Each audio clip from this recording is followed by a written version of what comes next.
दृष्टि हटाकर एकमात्र मेरी आंखें आपकी आंखों को देख रही हैं। आपकी आंखों में जो अद्भुत प्रेम अपनपो दिखाई देता है, क्या आपको मेरी आंखों में भी ऐसा दिखाई देता है? प्यारी जू कहते हैं, प्यारे जू आप तो मेरी आंखों में बसे हुए हो। मैं अपनी यदि आंखें बंद कर लूं तो फिर आपकी सामर्थ्य नहीं कि आप निकल पाए। प्यारे जू कहते हैं, हे श्यामा जू मैं आपके चरण पड़ता हूं, आप ऐसा ना करना, क्योंकि मैं निकलना चाहता हूं आपकी आंखों से। यदि आपकी आंखों में बस गया और बंद हो गया तो मैं आपका दर्शन कैसे कर पाऊंगा? मेरे को परम सुख केवल आपके मुखचंद्र का अवलोकन करने से होता है। इसलिए आप मुझे वो उपाय बताएं जिससे मैं निरंतर आपका दर्शन पाता रहूं। श्री जी को, श्यामा जी को जानना केवल वृंदावन रज की कृपा और रसिकों की कृपा से ही है। जो रसिक सहचरियां प्रकट हुई हैं वही, अन्यथा लोक में कोई स्वामिनी जी का परिचय जो है वो नहीं जानता।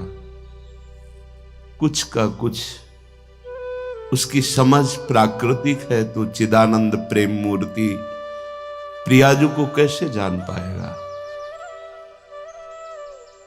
यत पादाम्बुरुहै किरेणु कणिकाम मूर्धना निधातुम नहीं प्रापुर ब्रह्म शिवादयो प्रधिकृतिम गोपेक भावाश्रया शापी प्रेम सुधा रसाम्बुधि निधि राधापि साधारणी।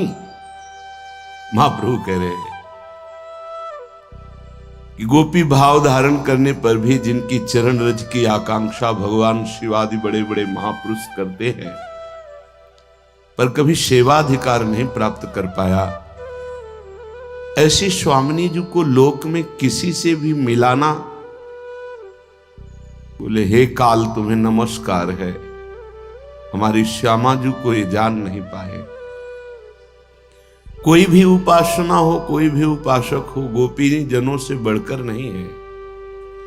गोपीजन उपासना अपने उपास्य देव श्री कृष्ण के प्रेम की, और वो प्रेम स्वामिनी जी के चरणनक कांति का प्रकाश जब गोपी जनों पे पड़ा, तभी वो श्री कृष्ण को रिझा पाई। औरों की तो बात क्या है,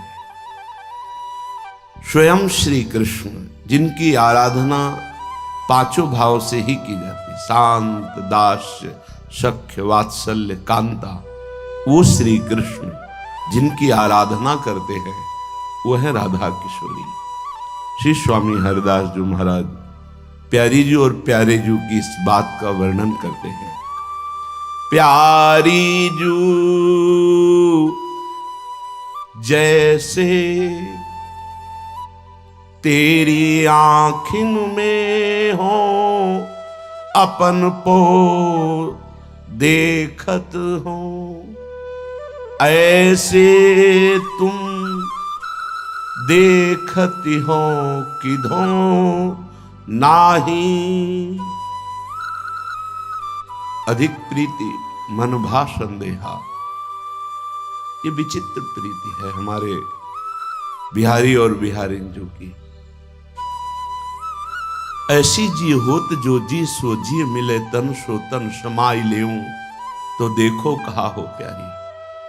प्यारे जी कहते हैं यद्यपि हृदय से सदैव यही रहता है कि आपके श्रीअंग का स्पर्श प्राप्त होता रहे, पर फिर भय लगता है कि यदि हृदय से हृदय लगा रहेगा तो नेत्र विरही हो जाएंगे, आपके दर्शन नहीं होंगे। और जब नेत्र विरही आपके दर्शन करते हैं तो शरीर में विरह संचलित हो जाता है। इसीलिए आज तक प्यारी जी और प्यारे जी निरंतर एक ही आसन पर, सिंहासन पर विराजमान, पर परिचय नहीं हो पाया ऐसा महान प्रेम। दो आदिन अंत विहार करें, तो लाल प्रिया में भई न जिन्हारी। ये चरम सीमा का प्रेम, बिना रसिक महापुरुषों की कृपा के, रजरानी का सेवन किए बिना कोई श्यामाजू के इस महाप्रेम को नहीं जान सकता। प्यारी जू जैसे तेरी आँखिन में हो अपन पो देखत हो, ऐसे तुम देखती हो कि धोनाही। प्यारी जू हो तो सो कहो प्यारे, आँख मूंद रहो तो लाल निकसी कहाँ जाही। हरिवंश महाप्रभु। मोको तो भावती ठोर, प्यारे के नैनन में प्यारो भयो चाहे, मेरे नैनन के तारे। मेरे तन मन प्राण हूँ ते प्रीतम प्रिय, अपने कोटिक प्राण प्रीतम मोशो हारे। प्यारी जू प्यारे जू की सखियां कृपा करें तो प्यारी जू के चरणों में ममता हो जाए, अपनापन हो जाए। अपनापन की एक ठसक होती है। मेरी महारानी श्री राधा रानी, बस उसे कोई परवाह नहीं होती किसी भी तरह की लोक कल्याण, जगत मंगल, मोक्ष, पदवी, ऐश्वर्य, वैभव, सिद्धियां, परम पद, इसकी कोई परवाह नहीं। प्रेमी वही है जो कोई परवाह नहीं करता। जिसे चिंता है वो प्रेमी नहीं है। केवल जो चिंतन में आसक्त है, ऐसा चिंतन जो बिना प्रयास का अनायास, जैसे विषयी पुरुष अपने विषय का चिंतन करता है, ऐसे उपासक अपने आराध्य देव से अटूट ममता, अखंड ममता, असीम ममता, यही उपासना का फल है। देखो आराध्य देव का प्रेम देखो। जपत हरि विवश तव नाम, प्रतिपद विमल, मनसि तव ध्यान ते निमिष नहीं टरिबो। पलक झपकने के समय को भी प्रियाजू से कभी विमुख नहीं काट सकते लालजू। हर समय उनका ध्यान और नाम, प्रेम विवश होकर राधा राधा राधा और राधा रूप का ध्यान, यही हमें करना है, यही हमें होने पे लाना है। करते करते होने पे आ जाना कि स्वाभाविक हो रहा है। प्यारी जू का नाम चल रहा है और नाम के प्रताप से रूप का परिचय मिल गया है। देखिए रूप नाम आधीना। अगर नाम जब नहीं है तो जो नाम ही रूप प्रकाशित करता है, वो रूप कभी कहीं भी किसी भी तरह से देखा नहीं जा सकता, ना उदाहरण दिया जा सकता है। देवलोक भूलोक रसातल, सुनि कविकुल मति डरिए, सहज माधुरी अंग अंग की कही काशो पट तरिए। हमारी श्यामाजू की समानता उदाहरण में देने के लिए सिर्फ श्यामाजू है। न देवलोक में कोई सुंदरी अप्सरा है, न भूलोक में, न रसातल में। स्वामी जी महाराज कहते न पाछे होती, न बहु हूं, न आगे हूं हुए है, ये गति अद्भुत रूप की और है। ये जो प्यारी जू का रूप है, प्रतिक्षण प्रेम जैसे वर्धमान है, ऐसे रूप वर्धमान है। ये बिना श्यामाजू की सखियों की कृपा के ना ममता हो पाती है और ना इस रहस्य को कोई जान पाता है। जिनकी सब आराधना करते, चाहे जो संप्रदाय हो, वो प्रभु है, जो ब्रह्म है, जो परमात्मा है, वो हमारी प्यारी जू से कहते हैं, प्यारी जू, जैसे हम आपकी आंखों में अपन को देख रहे हैं, ऐसा आप मेरी आंखों में देख रहे हैं। अखिल कोटि ब्रह्मांडों के स्वामी कौन ऐसा है जिनको ये मोहित न कर लेते हो। बड़े बड़े मुनियों के मन को बलात् आकर्षित करके अपने दासत्व को प्रदान कर दिया। कृष्णात् परम किमपि तत्व महम न जाने, कृष्ण से भी बढ़कर कोई परम तत्व है मैं ऐसा नहीं जानता। ये अवतार लीला का रूप देखा था।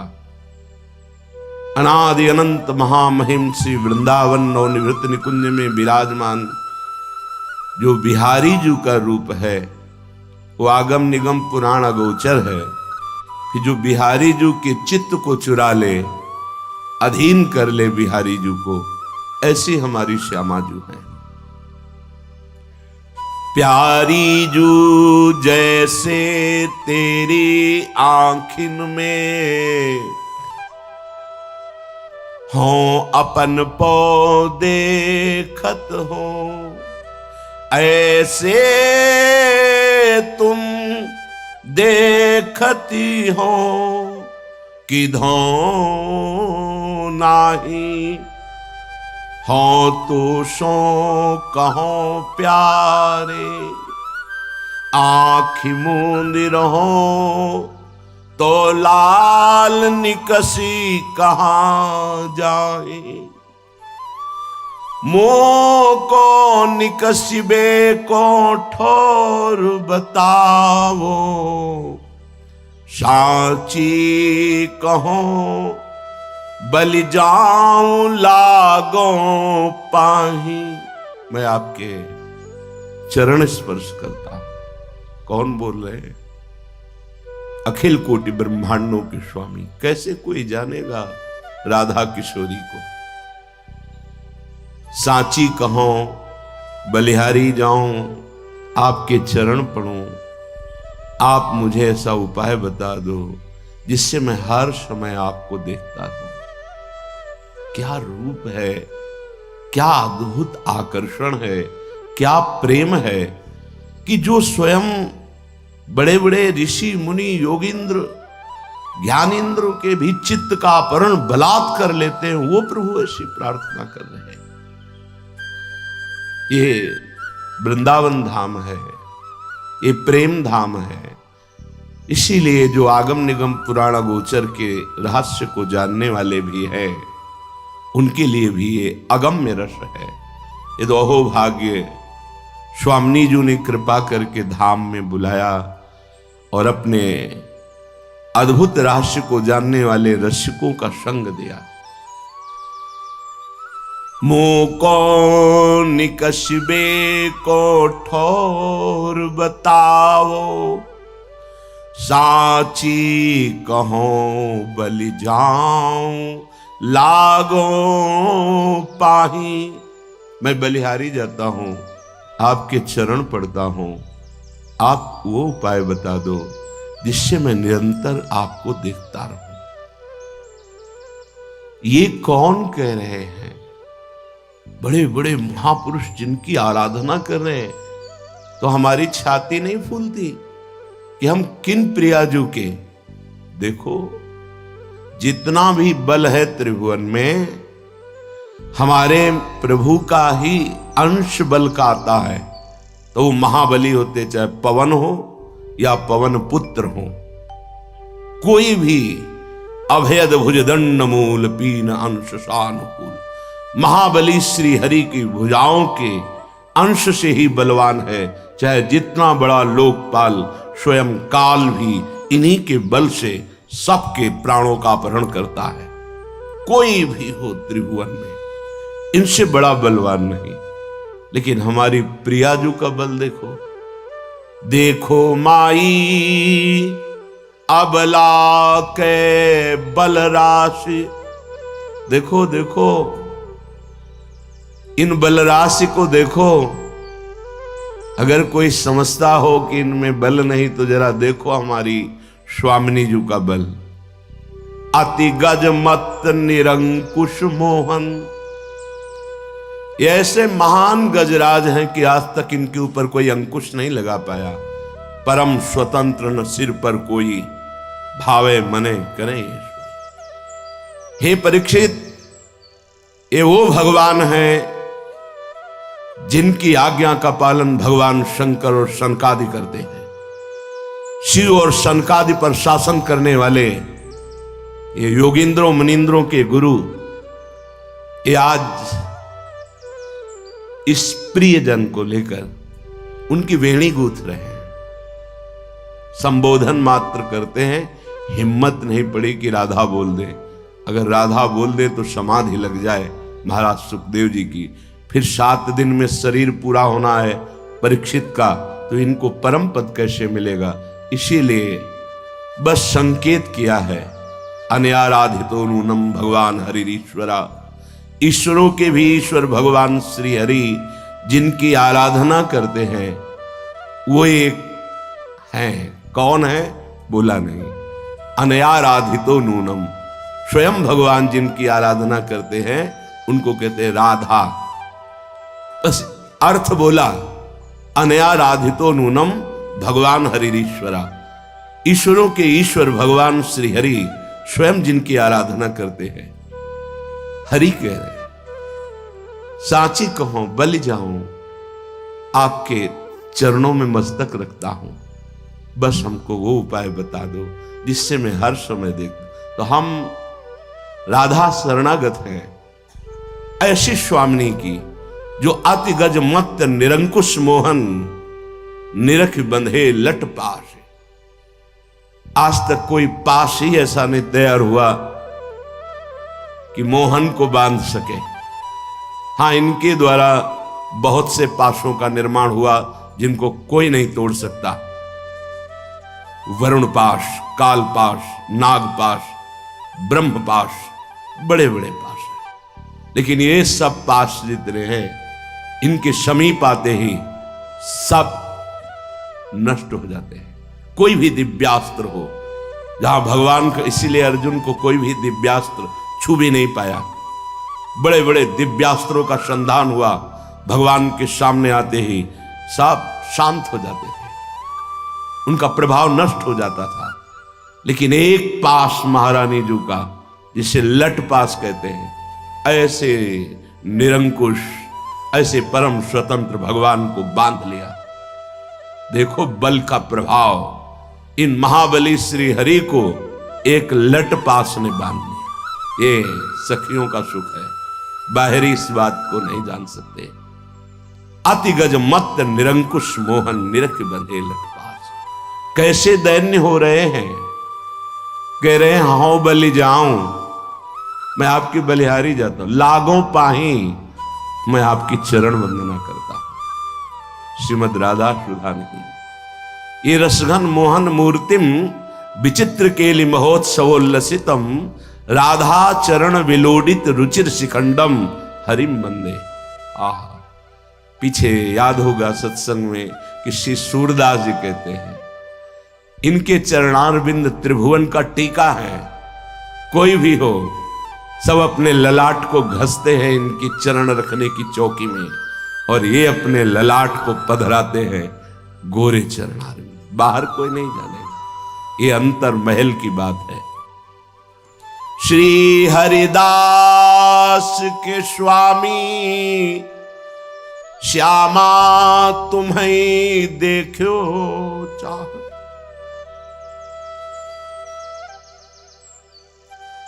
और सुख लागत काहि। श्री स्वामी जी महाराज कह रहे हैं, श्यामा जी, ये बिहारी जी की एक ही केवल इच्छा है, ये आपको निरंतर देखना चाहिए। कौन सा सौभाग्य अपने लोगों को प्राप्त हुआ है जिनका चरण धोवन भगवान महादेव जी हर समय सर पे धारण करते, गंगा जी, जिनकी चरण नख कांति का चिंतन कर कर बड़े योगी परमात्मा स्वरूप हो जाते हैं। भक्तजन जिनके चरणों का आश्रय लेकर दुरंत माया पर विजय प्राप्त करके परमानंद में मगन हो जाते हैं, वो प्रभु हैं। कैसा सौभाग्य जिनको महारानी जी के चरणों का आश्रय मिल गया। स्वामी जी महाराज ललिता जी के अवतार हैं। ये कह रहे हैं कि हे श्यामा जी देखो तो ये बिहारी जी की केवल एक ही इच्छा है, वो आपको भर नेत्र देखना चाहते हैं। क्या देखा नहीं क्या? बोले नहीं, ऐसा ही प्रेममय रूप है कि देखते हुए भी देखने की प्यास बढ़ रही है। अरबरात मिलवे को निश दिन मिले ही रहत मनो कबहु मिले ना। ये हमारी प्यारी जू का सिर्फ ये रूप प्यारी जू का रूप है। श्री हरिदास के स्वामी श्यामा तुम्हें देखो चाहत और सुख लागत काही। एक सुख की केवल आशा है, आपको देखने। ये आंतरिक उपाय है भगवत प्राप्ति का, जिसके मुख में राधा राधा राधा, श्यामा श्यामा श्यामा, लाडली लाडली लाडली, लालजू उसके अधीन हो जाते हैं। जब लालजू रीझ गए तो कल्याण मोक्ष प्रेम सब सुलभ हो गया। बड़े भाग्यशाली हैं जो हरि नाम जप करते हैं, कृष्ण नाम, राम नाम। उनको जो कृपा प्राप्त होती तब ये प्रेम रस का अनुभव होता है। और प्रेम रस समुद्र का सार रूप हमारी प्रिया जो है। इसीलिए साची कहो बलि जाऊं लागो पाही। बस चित्त का समाधान कर लीजिए। अब ये जीवन प्रियालाल को है, प्रियाजू को है। नवल किशोर उपासना, जुगल मंत्र को जाप, जुगल मंत्र को जाप। श्री धाम वृंदावन में जुगल प्रीति स्वाभाविक हो जाएगी, आप मान लीजिए। ये धाम की अद्भुत महिमा है। वेद रसकन को बानी, अपने चित्त को सर्वत्र से हटा करके रस वाणियों के गायन में लगा दो, कुछ समझ में आवे या ना आवे। ये जो रोज एक पद गा रहे इसे केलीमाल जू कहते हैं। ये ललिता जू के द्वारा रचित श्री स्वामी हरिदास जी महाराज के रूप में जो है महारस है। हित सजनी जू वंशी अवतार महाप्रभु हरिवंश चंद्र जू। ये श्रीमद चतुरासी जी स्फुटवाणी यमुनाष्टक श्रीमद राधा सुधा निधि 2 पत्र ये रचनाएं पाई गई। महान रस में डूबे हुए अद्भुत रसिक, अद्वितीय निष्ठा प्यारी जू के चरणों में श्री ध्रुवदास जी महाराज, श्री नागरीदास जी महाराज, श्री हरिराम व्यास जी महाराज, इन महापुरुषों की वाणियों का यदि आप गायन कर रहे हो, भले कुछ समझ में ना आवे, पर आपको प्यारी जू की निश्चित प्राप्ति हो जाएगी। हमारी प्रार्थना है आपके ऊपर हमारी प्रियाजू ने कृपा किया है। आप भी हमारी बोल सकते हैं। जैसे कहा जाए प्रियाजू सबकी है, हमारे बर्दाश्त नहीं होगा, वो हमारी प्रियाजू है। आप बोलो अपनी प्रियाजू। हमारी प्रियाजू सिर्फ हमारे हृदय मंदिर की प्रियाजू है, इसमें कोई बंटवारा नहीं है। ये हमारे हृदय की प्रियाजू सार्वजनिक नहीं है, हमारे ऐसे आपके हृदय की, आपके हृदय की, आपके हृदय की, उसमें कि प्रियाजू तो सबकी है, ये तुम्हारी मति होगी। नहीं, प्रियाजू केवल मेरी। ये जब किसी ने पूज्य पादुड़िया बाबा से कहा कि कहते हैं कृष्ण हमारे हैं, बाबा क्या ये सही है? तो उनका बहुत सही है। भक्त वही है जो अपने प्रभु में बंटवारा नहीं देखता, बर्दाश्त नहीं है, केवल मेरे प्रभु। ऐसे हर भक्त के हृदय से आना चाहिए, केवल मेरे प्रभु, केवल मेरे प्रभु। हाँ, आपके प्रभु हैं, उनका भी कृष्ण नाम है, लेकिन जो मेरे हृदय में खेलते हैं वो तो एक क्षण के लिए कभी अलग नहीं होते, तो आपके कैसे हो सकते हैं? वो तो सिर्फ मेरे हैं, मेरे पास आठों पहर रहते हैं। ये यहां ज्ञान विज्ञान काम नहीं करता। प्रेम में सब विस्मरण हो जाता है, केवल इतना रहता है, मेरे मेरे मेरी प्रियाजू, मेरे प्राण प्रीतम लालजू महाराज। उपासना, उपास्य देव के समीप रहना, उपासना का अर्थ ही है हर समय अपने उपास्य देव के समीप रहना।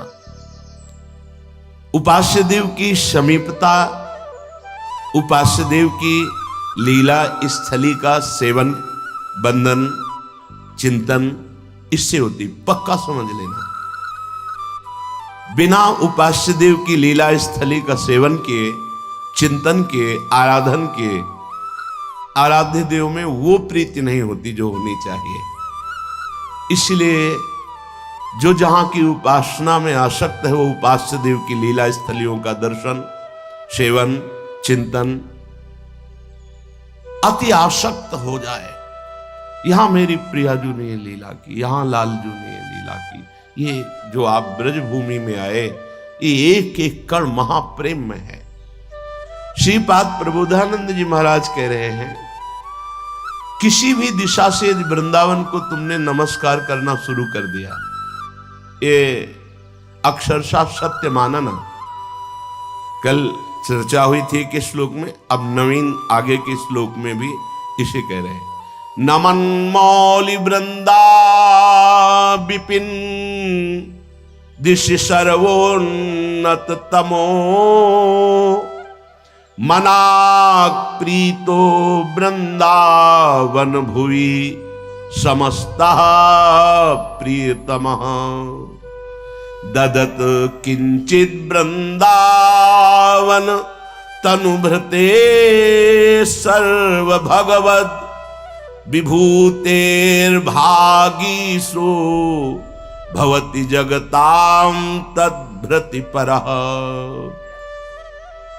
जो कई बार वृंदावन की दिशा की तरफ मुख करके प्रणाम करता है, बार बार, वो एक दिन ऐसी पदवी को प्राप्त होता है कि सर्वलोक उसको नमस्कार करते हैं।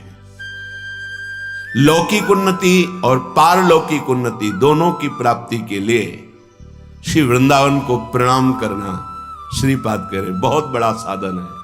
आप जहां हो, वृंदावन की दिशा की तरफ मुड़कर बार बार प्रणाम करो। कल था कि एक बार जो प्रणाम करेगा वो जगत बंधनी हो जाएगा। आज कह रहे हैं, चाहे जिस दिशा में हो, बस वृंदावन की दिशा की तरफ मुख करो और बार बार प्रणाम करो। वृंदावन कृपा करेगा तो सर्वोन्नतमो, उत्तम से भी उत्तम आपकी उन्नति कर देगा। सच्ची मानिए, सबको यही आश्चर्य होता है कि ऐसा कैसे हो सकता है, पर जो नहीं हो सकता है वो भी हो सकता है, जो हो सकता है वो तो हो ही सकता है, जो बिल्कुल नहीं हो सकता वो भी हो सकता है। ऐसा होता है कृपा का स्वरूप। वृंदावन को प्रणाम करने का मतलब समस्त रसिकों को प्रणाम करना, बड़े बड़े परमहंस जो यहाँ खगमृग पशु पंछी के रूप में, उनको प्रणाम करना, और प्रिया प्रीतम को प्रणाम करना, यमुना जी को प्रणाम करना, रजरानी को प्रणाम करना, यहाँ की समस्त भगवत स्वरूपों को प्रणाम करना, वृंदावन को प्रणाम कर रहे हैं। इतना सुकृत आपको एक साथ मिल रहा है, इतने महाभागवत, इतने भगवत स्वरूप, इतनी महिमामय भूमि और प्रिया प्रीतम सबको प्रणाम पहुंच रहा है। इसलिए नमन मौलि वृंदा विपिन दिशि सर्वोन्नतमो, जो अपनी उन्नति लोक परलोक की चाहता है वो वृंदावन को बार बार प्रणाम करे, ऐसा आदेश करते हैं श्रीपाद। और जो वृंदावन में रह रहे उनको तो प्रणाम करना ही है, क्योंकि हमारे प्रिया प्रीतम का परम सुख वर्धन करने वाला ये वृंदावन है।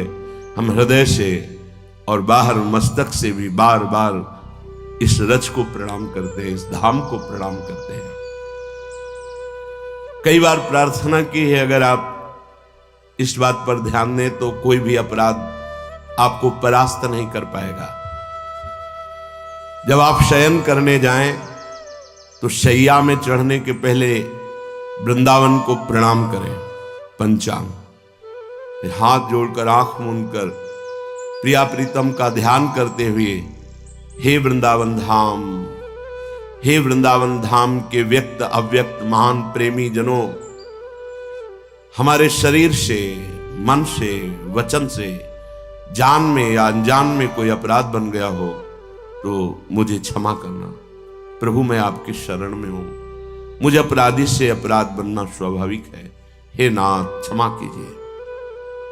जब जगे तब पहले वृंदावन को प्रणाम करके प्रिया प्रीतम का ध्यान करते, हे प्रभु ये जीवन आपको समर्पित है, हमारी दिनचर्या, प्रत्येक क्रिया, प्रत्येक वृत्ति आपके श्री चरणों से जुड़ी हो, ऐसी मुझे सामर्थ्य देना, अपनी दिनचर्या में लग जाओ। चाहे धामवासी हो या धाम के बाहर हो, यदि आप ऐसा करते हैं तो देखना आपकी आध्यात्मिक और लौकिक कैसे उन्नति होती है। बड़ी दिव्यता है समर्पण में, आश्रय में।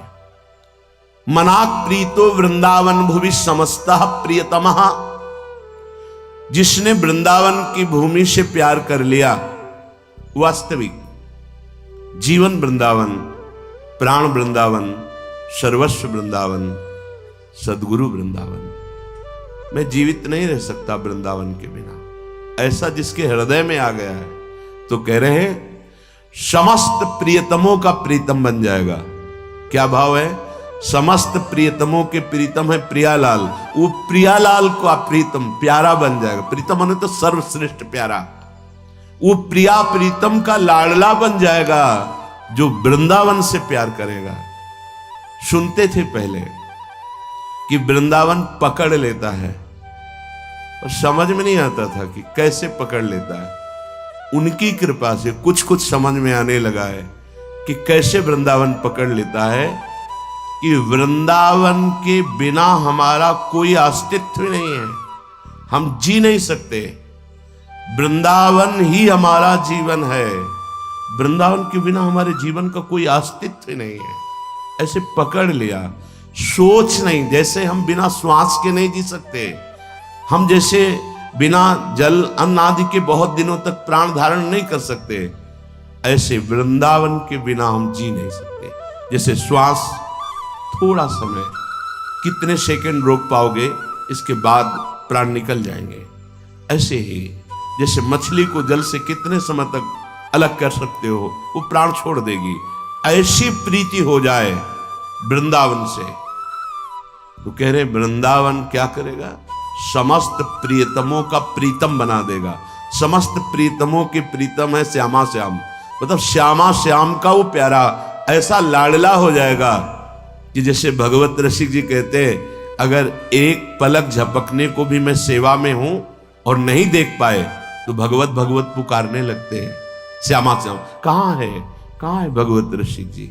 भगवत रसिक जी ने अपनी वाणी में लिखा कि अगर पलक झपकने के लिए भी इधर उधर सेवा में हो जाऊं तो पुकारने लगते, कहाँ है? क्यों? इतना प्यार प्रिया प्रीतम करने लगे हैं। ये वृंदावन की कृपा। ददात किंचिद वृंदावन तनुभृते सर्व भगवत स्वरूप। यदि वृंदावन में वास करने वाले की थोड़ी भी सेवा, ददात दान, जिससे वृंदावन अखंड वास कर रहा है, वस्त्र की सेवा कर दी, भोजन की सेवा कर दी, भगवान ने व्यवस्था करी है तो वास की सेवा कर दी। ये देखा जीवन में वृंदावन वास करना बहुत कठिन है। कल किसी ने प्रश्न किया कि आपका ये बहुत छोटा एकांतिक का स्थान, आप बड़ा क्यों नहीं बनवा लेते? आज जो तुम 25 बैठ के सुनते हो तो 25 लाख बाहर सुनते हैं, और सबकी बुद्धि में जो फर्क पड़ रहा है उसका कारण है अध्यात्म। केवल अध्यात्म कभी बिकता नहीं, जो बिकता है उसे अध्यात्म नहीं कहते। धैर्य पूर्वक चलना, ये जो साधकों की जीवन व्यवस्था में श्रीपाद कह रहे हैं, ददत किंचित वृंदावन। अगर थोड़ा भी कुछ है, तुम्हारे पास 4 रोटी की व्यवस्था है, 1 रोटी किसी वृंदावन वासी को पवा दो, ऐसी व्यवस्था। अगर आपको व्यवस्था है, सर्दी का समय है, 4 कंबल ले आए किसी ऐसे जो सो रहे फुटपाथ में, जिनके पास ओढ़ने के लिए नहीं, जिनकी व्यवस्था, किसी एक वृंदावनवासी की सेवा हो जाए तो बोले तनु भृते सर्व भगवत विभूतेर भागीशो भवति जगताम तद भृति परा। वृंदावन वास की व्यवस्था सीधे प्रियालाल की प्राप्ति। ये जीवन धन के लिए नहीं, प्रियाजू के लिए। हाँ, जब ये सब अपनी अपनी नौकरियां, अपने अपने व्यापार छोड़ करके भगवत मार्ग में आ रहे हैं तो मेरी महारानी जी उनकी व्यवस्था किसी को भी निमित्त बना करके ऐसे करती। यहां कभी ऐसी भावना नहीं है कि इतने लोग आते हैं ये कुछ दे। सच्ची जो हमारी सेवा में श्री जी की खड़े हैं उनको पहले से ऐसे पुष्ट कर दिया गया है, और इस जीवन को तो श्री जी ने पहले से ही आवे पे तपा करके, अब ये आकांक्षा थोड़ी है कि कोई दे। हम इसीलिए कभी आप सत्संग में दान धर्म की चर्चा नहीं सुनेंगे, सीधे अध्यात्म की चर्चा। अब ये श्लोक आया इसलिए इसकी व्याख्या कर रहे हैं। तुम्हारी जेब में क्या दम है? अखिल ब्रह्मांडों का स्वामी जिनके आगे माथा झुकाता है, हम उनके दास है, फिर तुम्हारी तरफ देखें तो धिक्कार हमारे जीवन को। फिर हम जाना ही क्या, फिर जाना क्या? श्रीपाद कह रहे ददत किंचित वृंदावन तनुभृते सर्व भगवत विभूतेर भागीशो भवति जगताम तद भृति परा।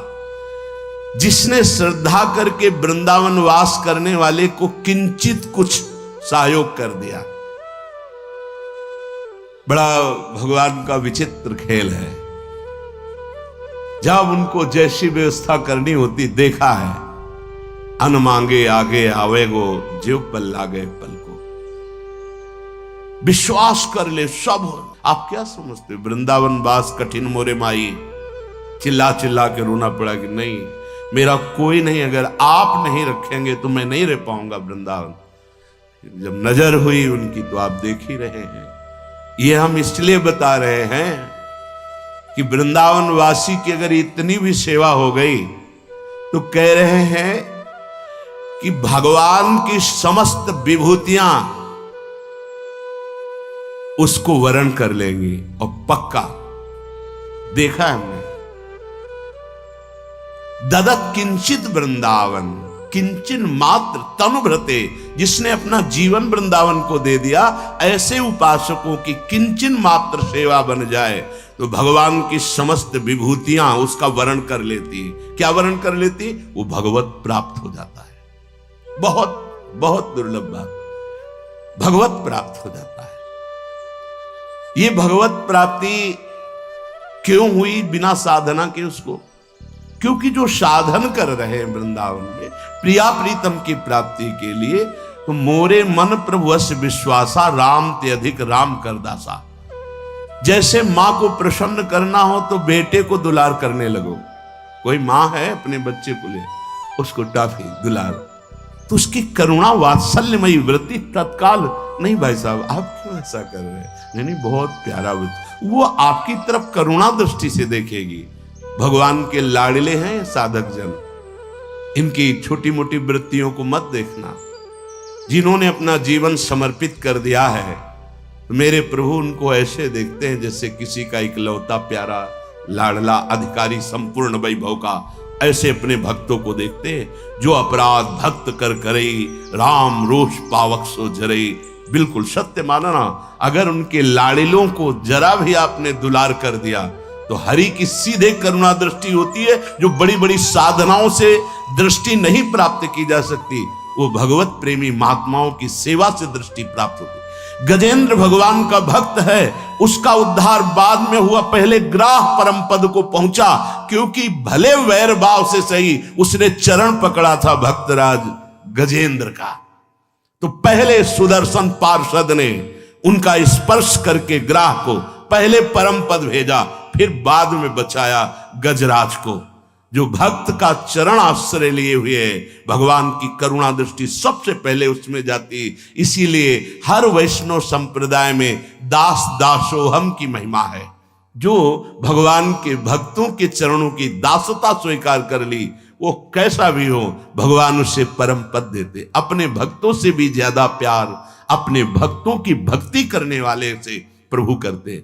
इसीलिए यहां कहा ददत किंचित वृंदावन तनुभृते, जो वृंदावन को अपना शरीर दे चुके हैं, अर्थात अखंड वृंदावनवासी प्रिया प्रीतम के उपासी, ददत किंचित थोड़ा भी, ददत किंचित वृंदावन तनुभृते, अगर थोड़ी भी सेवा की भावना की तो स्वयं भगवान के मार्ग के पथिक बन गए।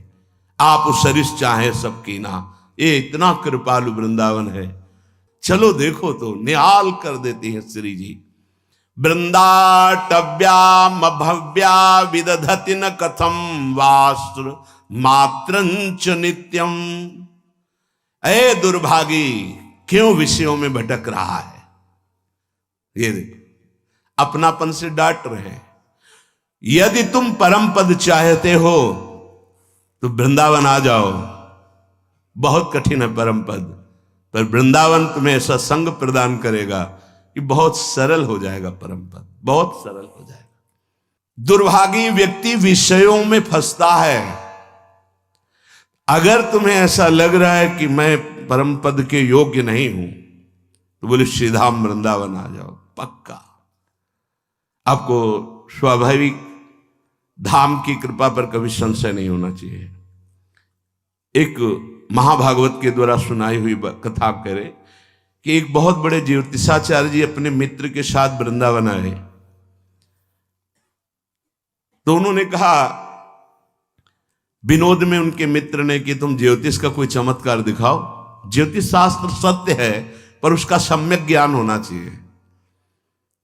आप आए हो, बस इसी आने के समय से लेकर ज्योतिष विचारी जा सकती है, और कुछ पूछने की जरूरत नहीं। तो उन्होंने एक व्यक्ति को देखा, बोले देखो ये व्यक्ति वृंदावन आया है, इसका कल 12 बजे शरीर छूटेगा और ये प्रेत योनि को प्राप्त होगा। ये महत अपराधी है, पता नहीं कृपा हो गई धाम आ गया। बोले अब हम तो रुकेंगे, इसके पीछे पीछे चलेंगे, जहां रुकेगा कल 12 बजे तक हम देखेंगे तुम्हारी ज्योतिष झूठी है सत्य।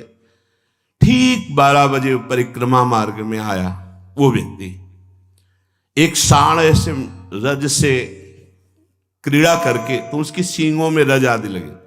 उसको एकदम काल का आवेश आया, उस व्यक्ति के पेट में अपने सींग ऐसे घोंप दिए, तत्काल मर गया।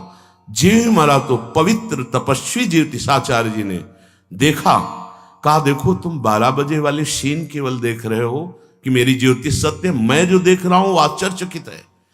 इसे प्रेत योनि प्राप्त होनी थी इसके कर्मानुसार, लेकिन ये तो दिव्य तेजोमय होकर अंतर ध्यान हो गया, ऐसा कैसे हो सकता है?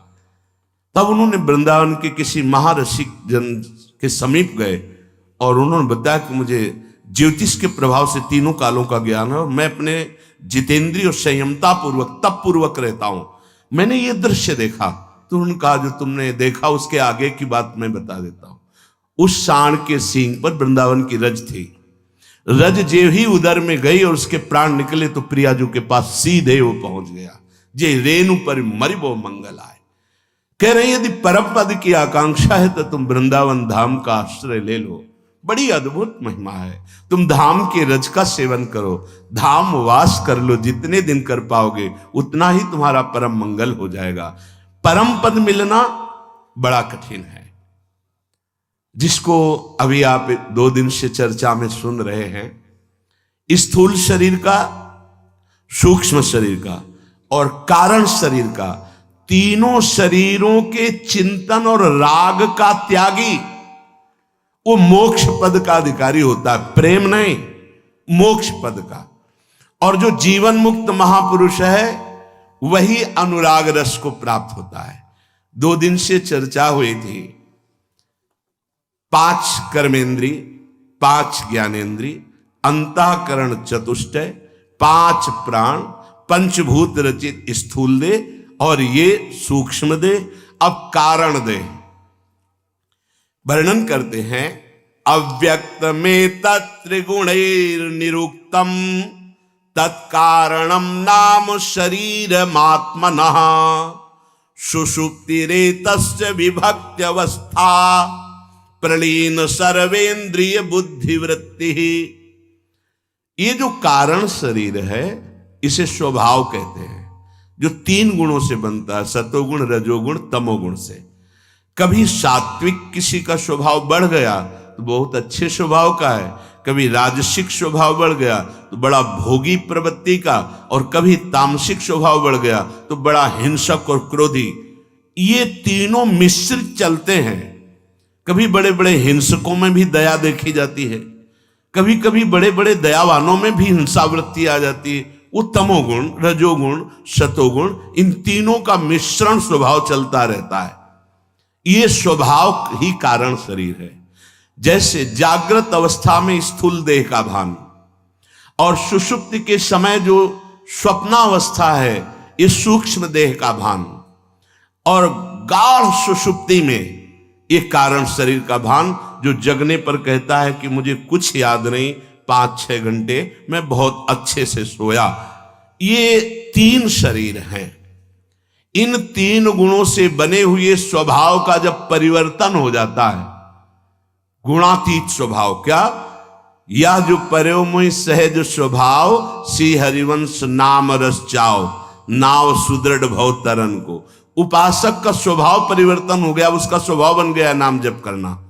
श्रुतौ राधिका कीर्तिरंतः स्वभावे, स्वभाव बन गया भगवत चर्चा सुनना। अब परिवर्तन हो रहा है भक्ति से।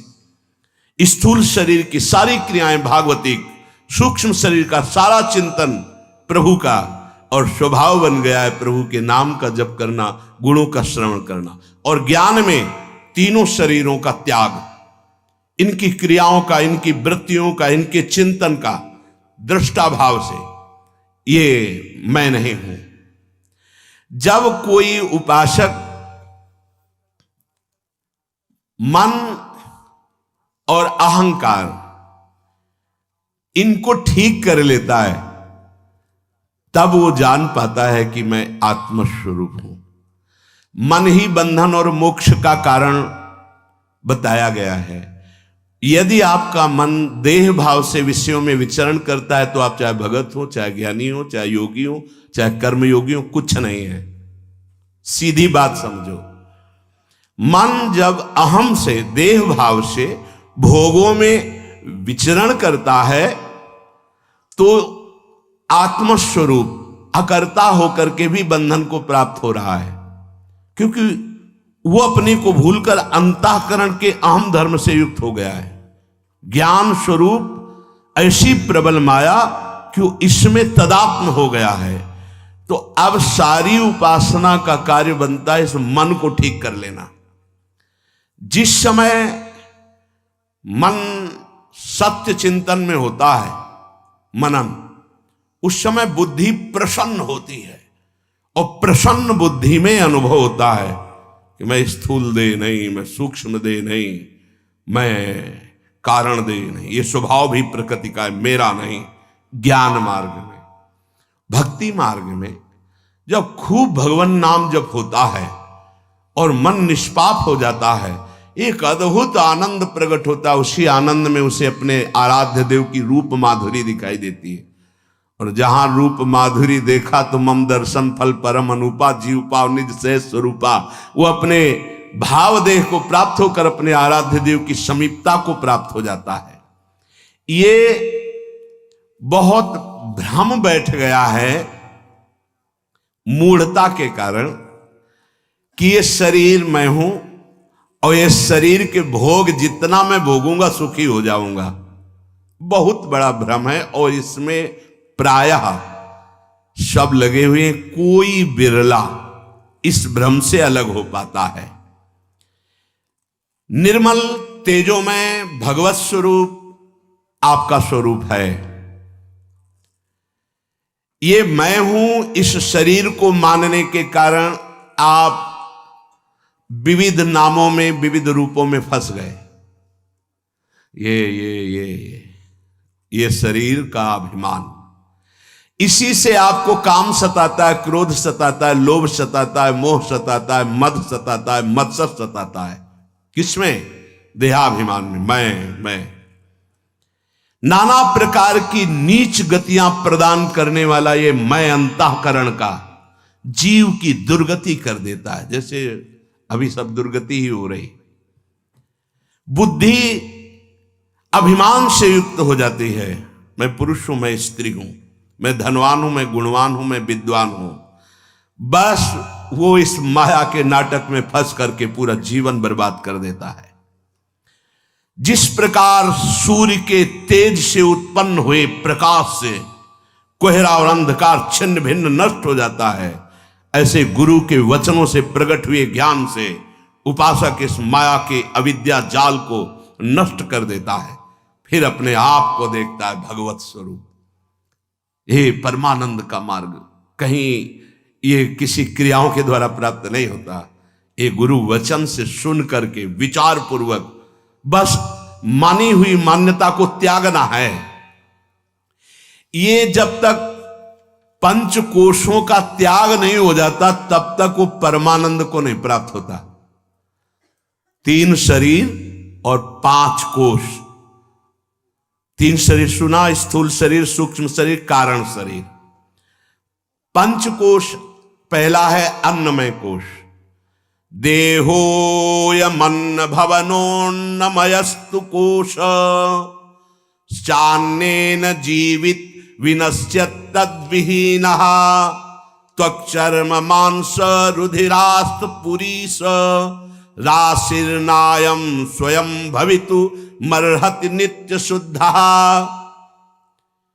जिससे अन्न का पोषण होता है उसे अन्नमय कोश कहते हैं, वो है ये शरीर। ये अन्न का तात्पर्य होता है जिसके द्वारा हमारे शरीर का पोषण होता है। जल के द्वारा होता है, अन्न के द्वारा होता है, वायु के द्वारा होता है, आदि आदि।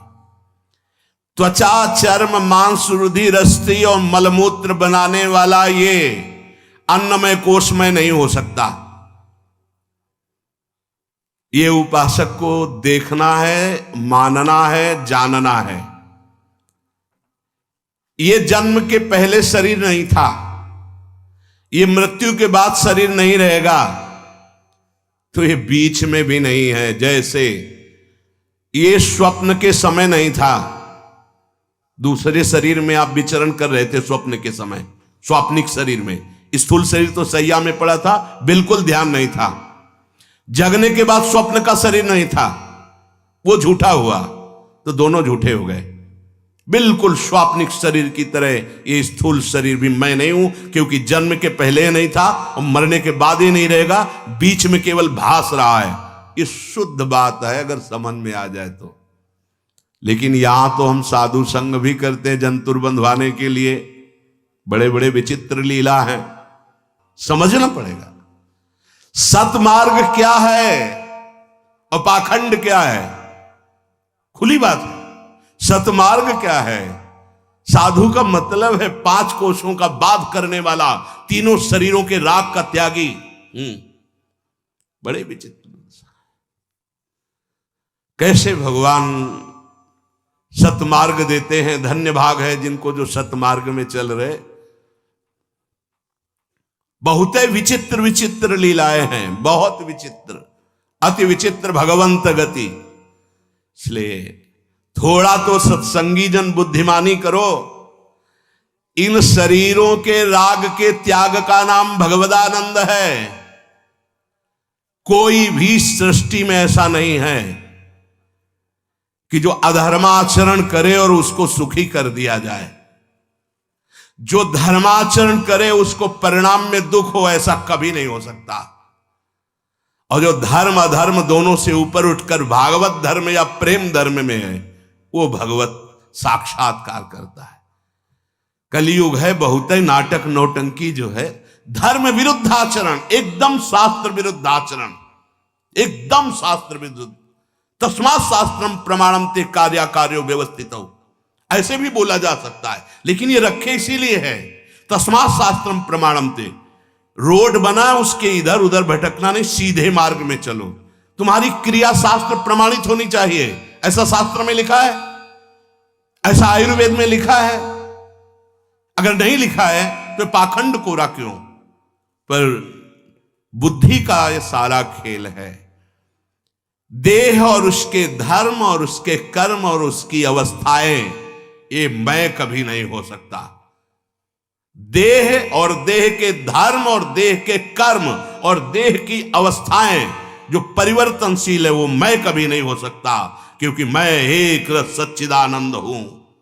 सच्ची बात, ये हड्डियों का मांस का लिथड़ा कभी सच्चिदानंद नहीं हो सकता। ये मल और मूत्र बनाने वाला कुत्सित देह कभी सच्चिदानंद नहीं हो सकता। ये मरने और जन्मने वाला शरीर कभी सच्चिदानंद नहीं हो सकता। और मैं सच्चिदानंद हूं। अंश कहने का मतलब पूर्ण का अंश पूर्ण होता है। बैठ के जरा थोड़ी देर विचार करो, कौन सा जंतुर मंतुर ऐसा है जो तुम्हें दुख से निवृत्त कर सके, जब तक तुम्हारा देहाभिमान नहीं हटेगा। और देहाभिमान जंतुर से नहीं हटता, ये गुरुजनों के पास बैठकर के सतवाक्यों के श्रवण से होता है। एकांत में बैठकर महावाक्यार्थस्य विचार्यताम, बिल्कुल ये मार्ग है, इधर चला जा रहा है। कैसा कैसा मतलब, त्वच मांस मेद अस्थि मल इसमें भरा हुआ है और कुछ नहीं है। इससे राग हटाना सबसे बड़ी बात है, इसका राग हटाना। विचारशील साधक कभी शरीर को अपना न माने। ये मैं पुरुष हूं, मैं स्त्री हूं, यही बंधन है तुम्हारा। न तुम स्त्री हो, न तुम पुरुष हो, तुम सच्चिदानंद हो। जागो, अपने स्वरूप में जागो। बहुत सो लिए, ये अगर आप जग गए तो आप हजारों सोने वाले को जगा देंगे। नहीं, वही लाइन में खड़े हैं। काहे के लिए? इतने ही बन करके साधारण पार्थिव वस्तुओं से दुख मिटाना चाहते हैं, साधारण माइक वस्तुओं से सुख भोगना चाहते हैं। कितने दैन्य हो गए हो, कितने हीन हो गए हो। तुम लालसा करते हो कोई आशीर्वाद दे दे, हम सुखी हो जाए। तो खुद सुख समुद्र का स्वरूप है, तुझे किसी आशीर्वाद की जरूरत नहीं, केवल जागने की जरूरत है। और वो जगाते हैं शास्त्र और संत। जाग जा, मोह निद्रा में बहुत तेरी दुर्गति हो गई, अब किसी के आगे गिड़गिड़ाने की जरूरत नहीं। अगर तू सत्य का बोध रखने वाला है तो कोई दंभ और पाखंड तुझे फंसा नहीं सकता। अगर सत्य को नहीं जाना तो कुछ हाथ नहीं लगना है, चाहे बाजार के सारे जंतुर तुम माला बना के पहन ले। पक्की बात, पक्की बात। तुम सत्य मार्ग के पथिक बनो, किसी के आशीर्वाद की जरूरत नहीं, तुम आशीर्वाद देने वाले बन जाओगे। सत्यरति सत्यरति सा लोकांतार्यति। ऐ मूर्ख, ये जगत गुरु बोल रहे हैं, ऐ मूर्ख, इस त्वचा मांस मेद अस्थि मल और मूत्र में ये आत्मबुद्धि छोड़ दे, तेरा मंगल हो जाएगा। ये आत्मबुद्धि मैं तो जिसकी कल्पना भी नहीं की जा सकती वो ब्रह्म है, तो आत्म स्वरूप है, तो भगवान का निज स्वरूप है। ये परम सत्य बात है। इसमें यह नहीं कि ज्ञान का मार्ग है, भक्ति, दोनों में एक ही आता है। मम दर्शन फल परम अनुपात जीव पावन सहज स्वरूपा। जहां ब्रह्म लिखा है वहां किशोरी लिखा। किशोरी आत्मानम किमि सुकुमारिम नुकले, अपने को किशोरी रूप में देखकर किशोरी की सेवा में समर्पित होता है। चाहे जितना शास्त्रीय विद्वान हो, जब तक देह को मैं मानता है, इंद्रियों के भोगों में सुख मानता है, तब तक वो घोर अज्ञानी है। चाहे शास्त्रों का पारदर्शी विद्वान क्यों ना हो, चारों वेद कंठस्थ क्यों ना हो, वो कभी माया से मुक्त नहीं हो सकता। जब तक देह को मैं मानता है, इंद्रियों से भोग भोगता है। छाया और प्रतिबिंब और स्वप्न कभी मैं नहीं हो सकता। ऐसे जागृत अवस्था का ये शरीर कभी मैं नहीं हो सकता। ये देहात्म बुद्धि, ये असत बुद्धि अनंत जन्मों से मेरा पीछा पकड़ रही है। आज प्रयत्न पूर्वक मैं गुरुदेव के वचनों का मनन करके अब पुनर्जन्म की शंका नहीं रहने दूंगा। ये है बात। गुरुदेव के वचनों का मनन करके मैं अब पुनर्जन्म की शंका नहीं रहने दूंगा। बहुत जन्म हो गए भटकाते हुए इस शरीर के राग में, अब ऐसा नहीं होगा। तो ये अन्नमय कोश, ये स्थूल देह, प्राणमय कोश, देखो पांचों कोशों का बाध करने वाला जीवन मुक्त होता है। जीवन मुक्त ही प्रेमी होता है, बात समझ लेना। कर्मेन्द्रिय पंचभिरंचितोयम प्राणो भवेत् प्राणमयस्तु कोशः एनात्मवानन्नमयोन्न पूर्णः प्रवर्तते सौ सकल क्रियासु। प्राणमय कोश, पहला अन्नमय, दूसरा प्राणमय। ये जो कर्मेंद्रियों में कर्म करने की शक्ति होती है प्राण से होती है। ये प्राणमय कोश कहलाता है। प्राणमय कोश अन्नमय कोश से तृप्त होकर कर्मों में प्रवृत्ति पैदा करता है। प्राणमय कोश कभी मैं नहीं हो सकता, क्योंकि ये वायु का विकार मात्र है। वायु के समान ये भीतर आने जाने वाला जो वायु है, यही प्राणों का पोषण करता है, और प्राणों का पोषण अन्नमय कोश से होता है। इसलिए मैं प्राणमय कोश कभी नहीं हो सकता। मैं इसका दृष्टा हूं, इसका साक्षी हूं, मैं आत्मस्वरूप हूं। अरे मृत्यु की धज्जियां उड़ जाती हैं जिस समय शुद्ध ज्ञान हो जाता है। मनोमय कोश, ज्ञानेन्द्रियाणि च मनश्च मनोमय स्यात् कोशो ममाहमिति वस्तु विकल्प हेतु संज्ञादि भेद कलना कलितो बलीयाम तत्पूर्व कोशाम विपूर्व विजम्रतेयः। ये आज मेरा मन ऐसा कर रहा है, आज मेरा मन ऐसा कर रहा है, मैं ऐसा करूंगा, ऐसा देखूंगा, ऐसा सूंघूंगा, ऐसा भोगूंगा, ऐसा छूंगा। ये मनोमय कोश है। ये विविध कल्पनाओं में भटकता रहता है। बड़ा बलवान है ये मनोमय कोश। ये पूर्व कोशों को व्याप्त करके, मतलब स्थूल शरीर को भी यही चलाता है, और प्राण में बल क्रियाओं को, इंद्रियों को यही चलाता है। मुखिया है मनोमय कोश। जिसने 5 ज्ञानेंद्रियों के 5 विषयों को शब्द स्पर्श रूप रस गंध ज्ञानाग्नि में आहुति दे दी है, अर्थात इंद्रियों को भोगों से हटा लिया है। अब मन कुछ कर नहीं सकता, क्योंकि मन इंद्रियों के मना खष्टान इंद्रियाणि प्रकृति स्थान कर सती। जिसने ज्ञानाग्नि में या प्रेमाग्नि में, जैसे प्रेमाग्नि में तो ब्रह्मादिक के भोग सब विषम लागतता है। जैसे नारायण हरि भजन में 5 न सुहात विषय भोग निद्रा हंसी जगत प्रीति बहुबात हवन कर दिया प्रेमाग्नि में या ज्ञानाग्नि में।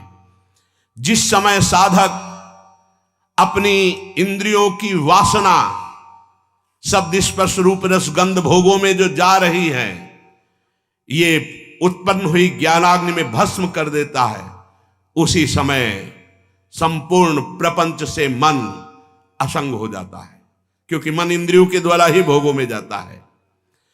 मन के अतिरिक्त और कोई माया नहीं है। मन ही बंधन और मोक्ष का कारण है। जब मन विषयों में इंद्रियों के साथ भोगों में विचरण करता रहता है तो यही बंधन का कारण है, और जब मन यही निर्विकल्प होकर के, निर्विषय होकर के शांत हो जाता है तो यही भगवत स्वरूप, यही ब्रह्म स्वरूप हो जाता है। जब किसी भी पदार्थ के भोगने की इच्छा न रह जाए, ऐसी स्थिति आती है, तो मन अपने आप भोग प्रपंच रहित होकर निर्मल अपने स्वरूप में आ जाता है। इंद्रियाणाम मनश्चास्मि, श्री कृष्ण ही मन है, वो भगवत स्वरूप हो जाता है। जैसे स्वप्नावस्था का सब केवल मनोविलास था, ऐसे जागृत अवस्था का सब मनोविलास है। सुषुप्ति काल में जब गाढ़ निद्रा होती है तो न स्वप्न होता है न जगत होता है। देख लो इसकी इतनी सत्ता है। जब हम सुषुप्ति में नहीं गए तो स्वप्नावस्था का जाल फैल गया। जब हम स्वप्नावस्था में नहीं थे तो जागृत अवस्था का जाल था, लेकिन गाढ़ सुषुप्ति में गए तो दोनों झूठे हो गए। जागृत का जगत और स्वप्न का वो स्वप्न जाल। तो सोचो ये कितना टिकाऊ है संसार, जो एक ही 24 घंटे में वो 2 अवस्थाओं को व्यर्थ कर दिया। जागृत अवस्था का विस्मरण, स्वप्नावस्था का विस्मरण। सुषुप्ति काल में मुर्दे की तरह केवल पड़ा है। जब चेतना जागृत हुआ, मैं बहुत अच्छा सोया। कहां था उस समय संसार तेरा? कहां था तुम्हारा शरीर? कहां था वो स्वप्न? दोनों गए। ये दोनों झूठे, टिकाऊ नहीं। ना सतो विद्यते भाव, ना भाव विद्यते सता। बिना ये जानकारी के मार्ग तय नहीं होता। ये जानकारी है, अगर जानकारी नहीं रखोगे तो यात्रा कैसे होगी? इस शरीर से राग हटाओ। जैसे मेघ वायु के द्वारा आता है फिर उसी के द्वारा चला जाता है, इसी तरह तुम्हारे मन की वासना ने तुम्हें बांधा है। मन निर्वासनिक हो गया, तुम मुक्त हो जाओगे, क्योंकि मुक्त हो ही। ये मन में तदात्म होने के कारण तुम बंधे हो। ये मन ही तुम्हें देह और विषयों में फंसाए हुए है। पशु की भांति बिना रस्सी के तुम्हें गुलाम बनाए हुए है मन। कहते हम स्वतंत्र हैं, जो चाहता है वो करवा लेता, स्वतंत्र कहा हो। इन विषयों में विरसता उत्पन्न करा के गुरुदेव तुझे बंधन मुक्त करने के लिए उपदेश कर रहे हैं। इसलिए तुम अपने मन को समझा लो, मन को रोक लो। उसके रोकने की सामर्थ्य सच्चिंतन, जितना नाम जप करोगे उतना ही बल आ जाएगा। बंधन और मोक्ष का कारण तुम्हारा मन है। रजोगुण से मलिन हुआ, भोगों में फंसा हुआ मन, रजोगुण और तमोगुण से युक्त हुआ, ये कभी मोक्ष सुख को नहीं जान सकता, कभी आत्मस्वरूप को नहीं जान सकता। इसलिए सत्संग के द्वारा प्रकट हुए विवेक और वैराग्य से इस मन को शुद्ध कर लो। जे भी मन शुद्ध हुआ ये परमात्मा में दृढ़ हो जाएगा, अर्थात परमात्मा स्वरूप हो जाएगा। असंग चिद्रूप तुम हो, असंग चिदानंद में तुम हो, यह अनुभव हो जाएगा जब मन निर्मल हो जाएगा। ये देह इंद्रिय प्राण और गुणों से बंद कर तू काहे को दुख में इतना फंस गया। देह इंद्रिय प्राण और मन से बंद कर तू चिदानंद में सुख स्वरूप दुखों में फंस गया। ये दुख किसी भी तरह से निपटने वाले नहीं। मान लीजिए, बात मान लीजिए, केवल मन को शुद्ध करके परमात्मा में लगाने से बच सकते हो, दूसरा कोई उपाय नहीं है। दैवी हेषा गुणमयी मम माया दुरत्तया मामे भी ये प्रपद्यन्ते माया में ताम तरंतिते। ये अज्ञान रूपी दोष तुम्हें बार बार जन्म मरण में फंसाए रखेगा, तुम मुक्त नहीं हो पाएगा। इसलिए ये मनोमय कोश में कभी नहीं हो सकता। जैसे अन्नमय कोश प्राणमय कोश, ऐसे में मनोमय दुखमय विषय भोगी कभी मैं नहीं हो सकता। ये मनोमय कोश में नहीं हो सकता। अब विज्ञानमय कोश, चौथा कोश, बुद्धिर्बुद्धीन्द्रियैः सार्धम सावृत्ति कर्त लक्षण विज्ञानमय कोशः स्यात् पुंसा संसार कारणम। बहुत ज्ञान संपन्न महामहिम उसे बुद्धि कहते हैं। बुद्धि की दो वृत्तियां हैं, एक सुमति एक कुमति। अगर संत शास्त्र गुरुदेव का सेवन नहीं है तो कुमति बढ़ जाती है और वही उसको नष्ट कर देती है। अगर सुमति बढ़ती है तो संसार से वो निवृत्ति मार्ग की तरफ बढ़ाती है। ज्ञानेंद्रियों के साथ वृत्ति युक्त होकर निर्णय करने वाली जज है यह बुद्धि।